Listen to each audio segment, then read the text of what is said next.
pouquinho da produção de pitaia aqui. Pessoal, o tempo está fechando, então vamos nós vamos só também já aproveitando. O ano que vem nós vamos ter o evento Pruno Sem Fronteira. É um evento latino-americano voltado para pêssegos, tá? Então é o pessoal do Uruguai, da Argentina, do Paraguai, Bolívia. Vai ser em agosto do ano que vem aqui em Jarinu. Então nós estamos já organizando esse evento também para o ano que vem. Pitaia, pessoal, variedade vermelha, de polpa vermelha, não sabe o nome da variedade. O que está acontecendo? Cada um pega um cladódio, aí planta, e um chama de Maria, outro de Joana, outro, cada um batiza o nome. Então, o que mais tem... Escapou aqui. Eu pisei?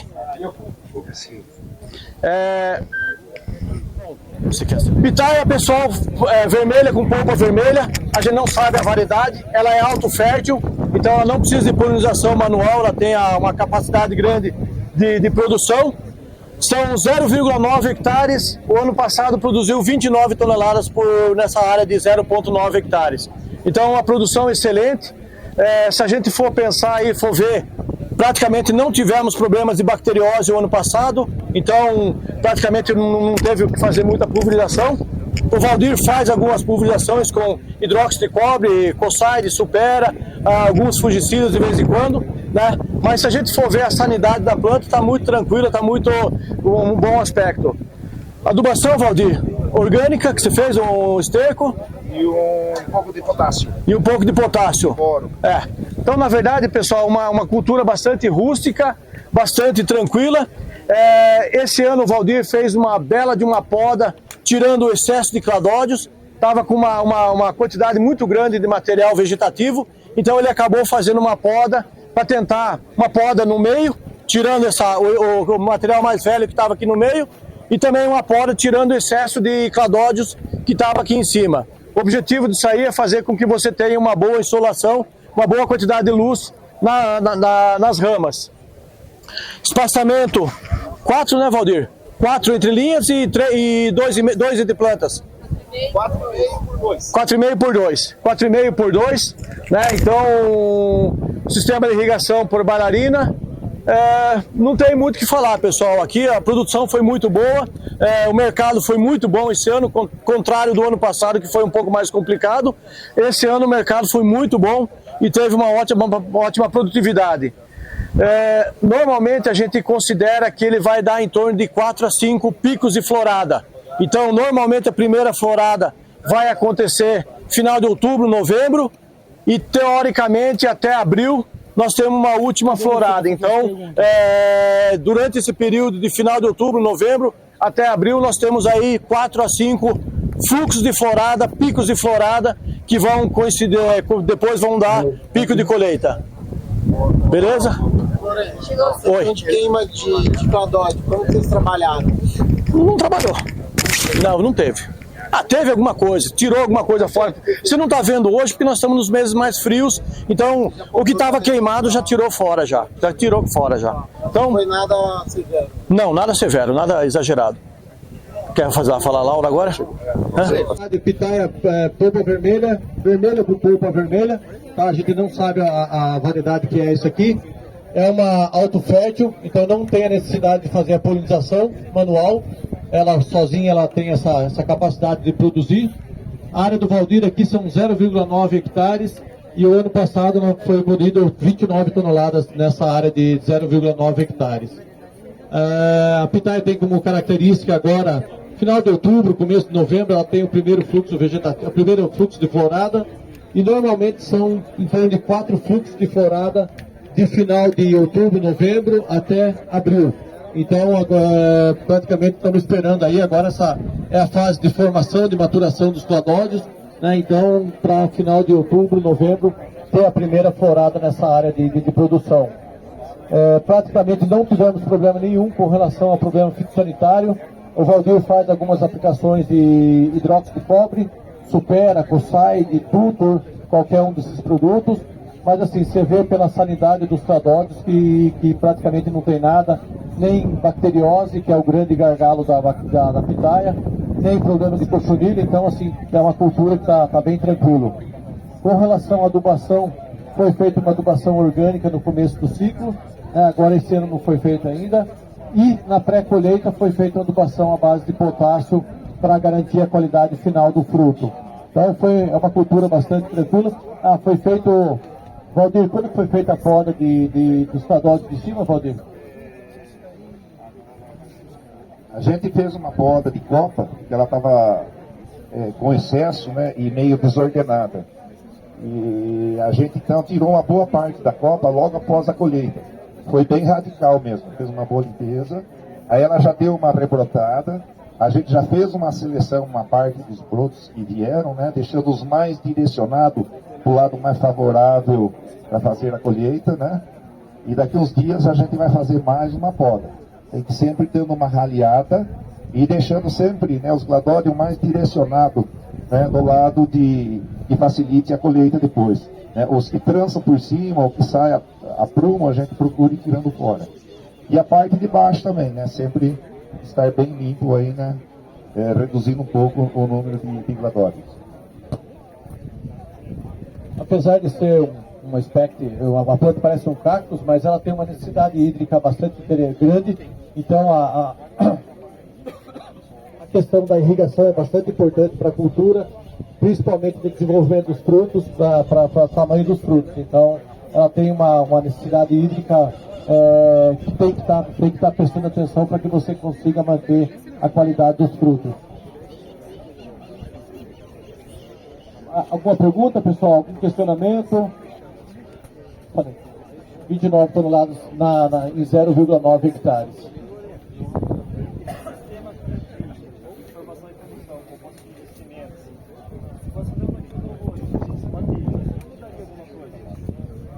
Boa pergunta, Vitor. Na verdade, assim, hoje você começa a avaliar um pouco por que uma planta tão alta. Não sei se o Valdir trocaria, mas a gente começa a falar por que não uma planta de 1,5 m, 1,70 m no máximo de altura. Seria muito mais fácil o manejo.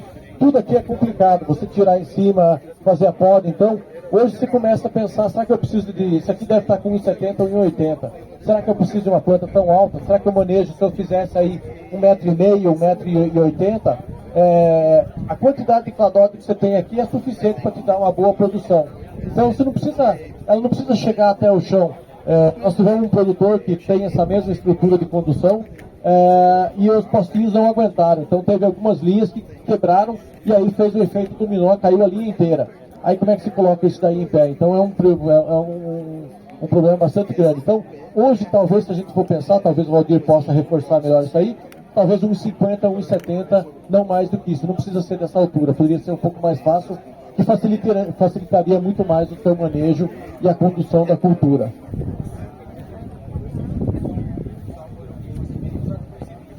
Isso, em vez de usar um morão de 2,5 para ficar em 70 no chão e 1,80 de altura, usaria um morão de 12,20, ficaria mais ou menos aí 1,50 de altura, não mais do que isso. Eu acho que para quem quer começar com a cultura da pitaia, o principal recado é o seguinte: eu já conversei com o produtor. Qual que é a variedade que você vai plantar? Não sei, peguei lá de um cladóide de um produtor que produz bem. É alto fértil ou não? Alto o quê? Não sabe nem que existe alto fértil e não alto fértil. Então, para quem quer começar com a cultura, escolha a variedade. Você vai ter N variedades na internet. Se você, cada um vai e batiza, tem muita variedade que é batizada, porque o cara deu um nome lá para ela. Mas a questão é a seguinte: é alto fértil ou não é alto fértil? Se não for alto fértil, você vai ter que ficar fazendo polinização, acorda de madrugada, recolhe flor, para depois fazer a polinização. Então, ela é uma flor de hábito noturno, o pico de abertura dela é 7 horas da noite, então se imagina das 7 até as 10, até as 11 da noite, você fazendo polinização. Então, não é fácil. Então, hoje, a questão de ser uma variedade alto fértil é o principal ponto na questão de escolha da variedade. Você pode perguntar, e a variedade amarela? Algumas variedades amarelas têm um ciclo mais rápido, mas tem algumas que demoram 2, 3 meses para ficar pronto para a colheita. Então, a variedade amarela ela tem um maior valor de mercado, só que você tem que tomar um pouco de cuidado para pegar a variedade certa também. Então, e tem algumas com espinho, outras sem espinho, né, com mais espinho, com menos espinho, ou até ausente de espinho. Mas também é um nicho de mercado. Né? Hoje o grande mercado, pitaia vermelha com polpa vermelha. e um tamanho, tem que ter um tamanho bom, porque senão ela também não tem uma boa aceitação do mercado.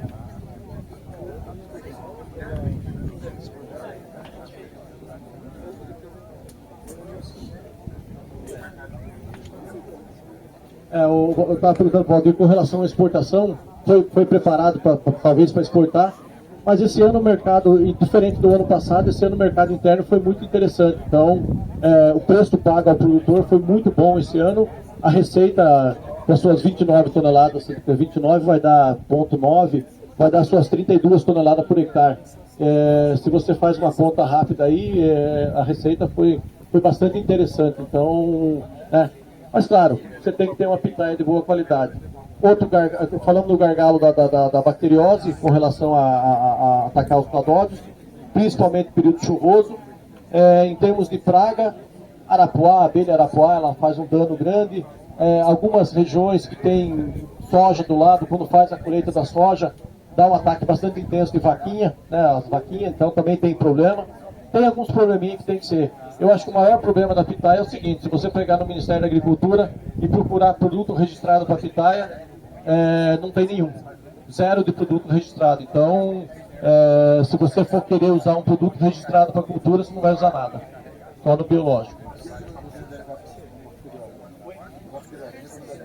Bacteriose, hidróxido de cobre. Mossite, supera.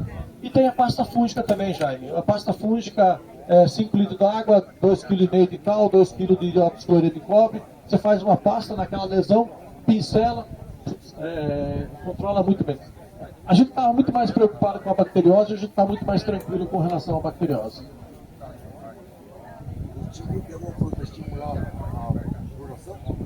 Alguns já estão pensando em fazer iluminação artificial.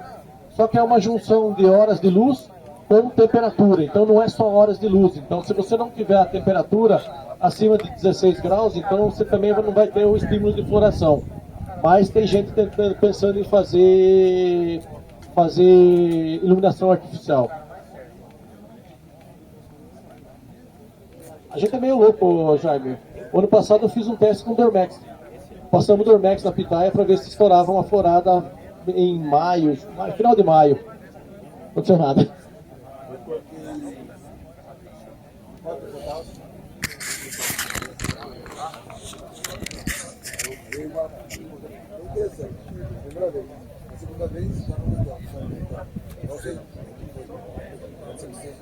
O sulfato de potássio e o nitrato de potássio chegou a tentar fazer um teste ou não? Ou o sulfato mesmo? O nitrato de potássio, ele não quebra a dormência, mas ele homogeniza a florada, então pode ser que seja uma coisa interessante também. Eu até conversei com o pessoal da Green Haas aí de fazer um teste com o Sibério, que é um produto que eles têm na empresa deles para quebra de dormência. Então eu já falei com a Jaqueline aí de fazer um teste com o Sibério para quebra de dormência. Então é uma opção, é uma possibilidade. Na verdade, se você chegar uma florada antes ou uma florada depois, você pode até deixar de colher o resto, porque você não precisa mais disso aí. Perguntas, pessoal? Oi? Valdir, o pêssego tem uma madura aqui. Eu estou vendo vai de passarinho. Tem alguma coisa ou não? Não. Na verdade, tem sim, tem ataque de passarinho, tem ataque de morcego, né? E principalmente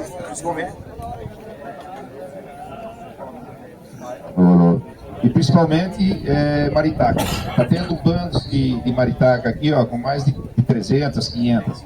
Então todo dia, de manhã à tarde, que é o maior hábito de alimentação dela, né? Manhã à tarde, a gente vem aqui espantar elas com fome. Isso desde a lixia, desde toda a safra do caqui do Iu e agora pegando o pêssego também. Acabou o sossego, viu? Então, um concorrente, uma praga terrível. Talvez vai ser limitante de horticultura. E milho também, pessoal, milho safrinha, sorgo, tá, sabe? Levando aí, dizimando as lavouras. Pessoal, mais alguma pergunta? Cláudio? A respeito de passarinho, tem usado repelente? Max Repel? Max Repel, se você chegar antes dos passarinhos, ele dá uma afastada. Mas se os passarinhos já experimentou, você pode pulverizar depois que não vai funcionar. Eles já sabem que é gostosinho, então aí não adianta. Você tem que chegar antes deles. Mas já usamos bastante, não...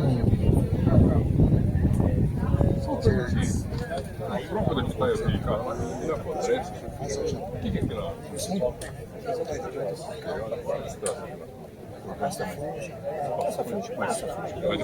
Mas se atacou de vez, mas ele sobrevive, não só pelo lenhoso. Mas é aquilo avança depois. Não, mas digamos que deu naquele destino.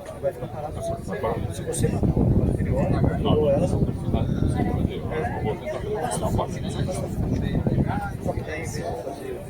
Pessoal, a linha nossa de adjuvantes, porque a Fernanda mostrou ali em cima alguns produtos que a gente tem para aplicação, e alguns foram também folhearem, então é muito importante a gente ter essa parte da aplicação, usar a tecnologia de aplicação que a gente tem com os produtos Compact Expert. E aqui a nossa linha de adjuvantes que a gente tem, a gente possui dois, tanto o base foliar H+, quanto o base foliar F+. Ambos esses adjuvantes, eles têm a parte de antideriva, anti-espumante, penetrante, surfactante e espalhante. Só que aí vocês podem me perguntar, qual que é a diferença que a gente tem dos dois? Um produto, o base foliar H+, usado para usar com uso junto com o herbicida. Por que a gente vai utilizar esse produto junto com o herbicida? Por conta que dentro dele, além de todas essas características que eu acabei de comentar aqui, ele também tem um redutor de pH.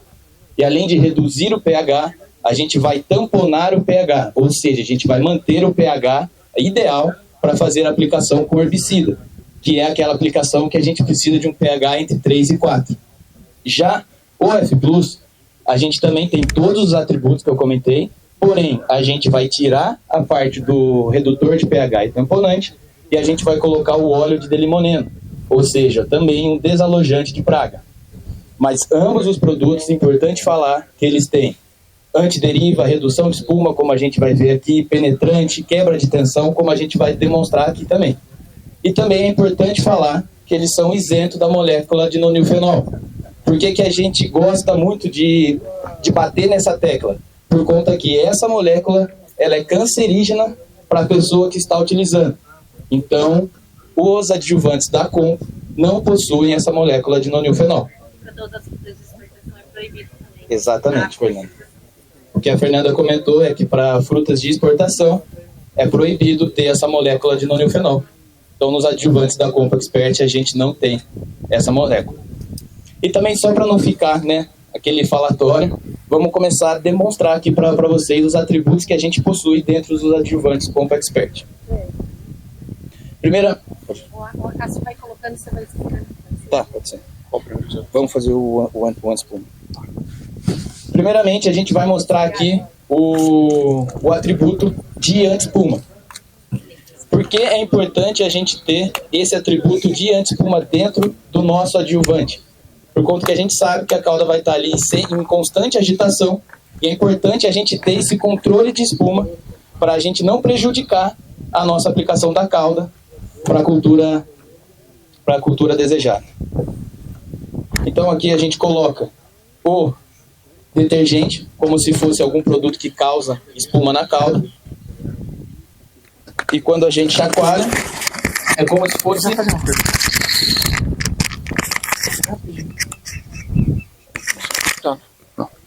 E quando a gente chacoalha, é como se fosse a cauda em agitação e a formação de espuma. E quando a gente coloca o nosso adjuvante...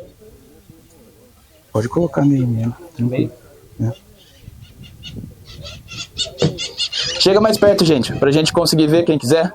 Pode chegar mais perto. Chegar mais perto,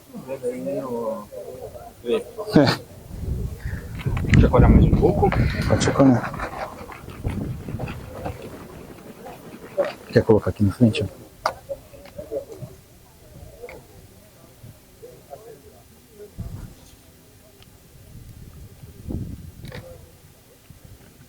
A gente já está conseguindo ver o controle de espuma que a gente tem com o nosso Basfoliar H+. Ou seja, a gente vai ter a calda em agitação, com a aplicação do nosso adjuvante, a gente não tem a formação de espuma. Enquanto, quando não se utiliza tanto o F+, quanto o H+, a calda vai estar agitando e a gente tem a formação de espuma. E quando a gente tem a aplicação do H+, a gente já vê a completo controle de formação de espuma. Vale falar que tem muitos produtos que também são completos, mas que eles não conseguem segurar na espuma. Exatamente. E a gente consegue, a gente já tem testes em instituições de pesquisa que ele controla essa espuma por um bom período de tempo. Então, e a gente não precisa utilizar vários produtos, ou seja, eu preciso reduzir o pH, vou usar um produto, preciso fazer um controle de espuma, vou usar outro produto, quero um produto que melhore a absorção da calda na planta, vou usar outro produto. Não, a gente já tem 2 produtos completos para essa aplicação. O outro atributo que a gente vai demonstrar aqui agora é a parte de redução de pH que o H+ tem. Lembrando, o H+ tem redutor de pH e o F+ tem o delimoneno, desalojante para praga. Então, além da diferença, né, de ter o delimoneno no F+, ambos produzem tamanhos de gotas diferentes. Então, nós temos tamanho de gotas proporcionadas aqui pelo H+, que são tamanhos de gotas maiores, para ter uma melhor eficiência do herbicida também. Enquanto que o F+, ele é indicado para fungicidas e inseticidas. Eles precisam, para ter uma melhor eficiência, um tamanho de gota menor do que quando é a aplicação de herbicida. A composição de ambos são bem distintas entre eles. E vocês também se recordam que a gente ouviu falar aqui sobre a golchineria também um pouco mais cedo, né? E usar também funções também de produtos que eles conseguem também desenvolver. Coloca pelo meio, com melhor, o entendeu? Em muitos casos também, não só assim com golchineria, mas por ele ter uma das maiores concentrações de delimoneno, a gente consegue observar benefícios também com mosca branca, com ácaro, com mintas também, com a aplicação dele. Mas isso, claro, que é sempre em conjunto, né? E quando a gente prepara uma calda, a gente sempre coloca os adjuvantes como o primeiro nas misturas da calda, né? Porque eles vão primeiro condicionar para depois receber os produtos. O outro ponto é a abertura do leque, que aqui a gente não trouxe para não tomar tanto tempo, mas a abertura do leque deles é ampla e é mais de 45 graus. E o benefício principal é conseguir pegar a maior quantidade das folhas na planta, né? Então a gente não tem somente uma eficiência em uma parte da planta, a gente sempre tem um melhor recobrimento da área aplicada. Aqui, então, e também é importante falar, a gente viu o controle de espuma, mas a gente tem também o memória anti-espuma, ou seja, a gente aplicou o produto, mas se a gente continuar a agitação, ele vai ter o controle de espuma ainda, que é o que a gente chama de memória anti-espuma, ou seja, a gente pode ter feito a calda e aconteceu algum tipo de problema que a gente vai ter que aplicar depois, algum tempo depois. Não tem problema com os adjuvantes, tanto H+ quanto F+. Ele vai ter ainda esse controle de espuma, que é o que a gente chama de memória anti-espuma. Aqui, ó, o pH da água. Não, pode deixar só assim, ó, pra não molhar tudo, senão, ó, só deixa eu olhar tudo aqui. Gente, vem ver aqui só quanto é que tá o pH, para poder falar. 8.2. 8.2, ou seja, se a gente fosse fazer uma aplicação com algum produto que precisa de um pH mais baixo para a gente ter a eficiência desse produto aplicado, porque é muito importante a gente saber o tipo de água que a gente está utilizando e qual é o pH que o produto precisa para a gente ter a eficiência desse produto aplicado. Então a gente viu aqui que o pH estava 8.2. Se a gente precisa de um produto que precisa de um pH mais baixo, a gente não ia ter 100% da eficiência. Quando a gente coloca o H+, acho 5.3, 5.2, 5.0, 5.49, baixando. Já estamos aqui em 4.6.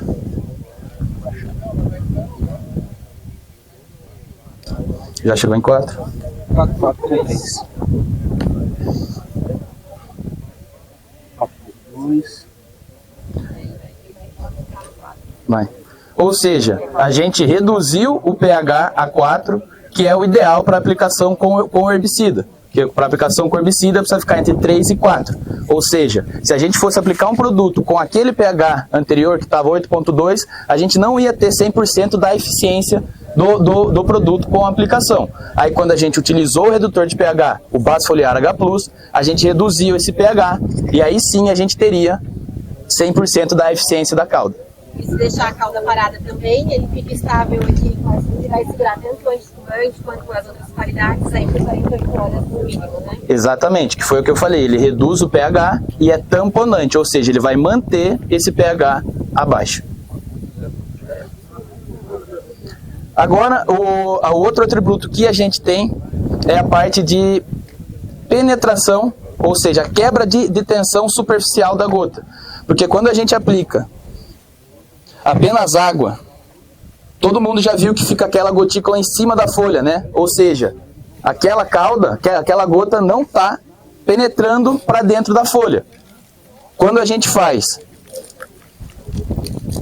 a aplicação com os nossos adjuvantes, esse aqui é o que tem H+, né? É, né? Isso. Isso, mas coloca só água antes aqui, ó. Pode pôr só água aqui. Pega só um pouquinho e bate em cima aqui. Pode ser aqui na folha, ó.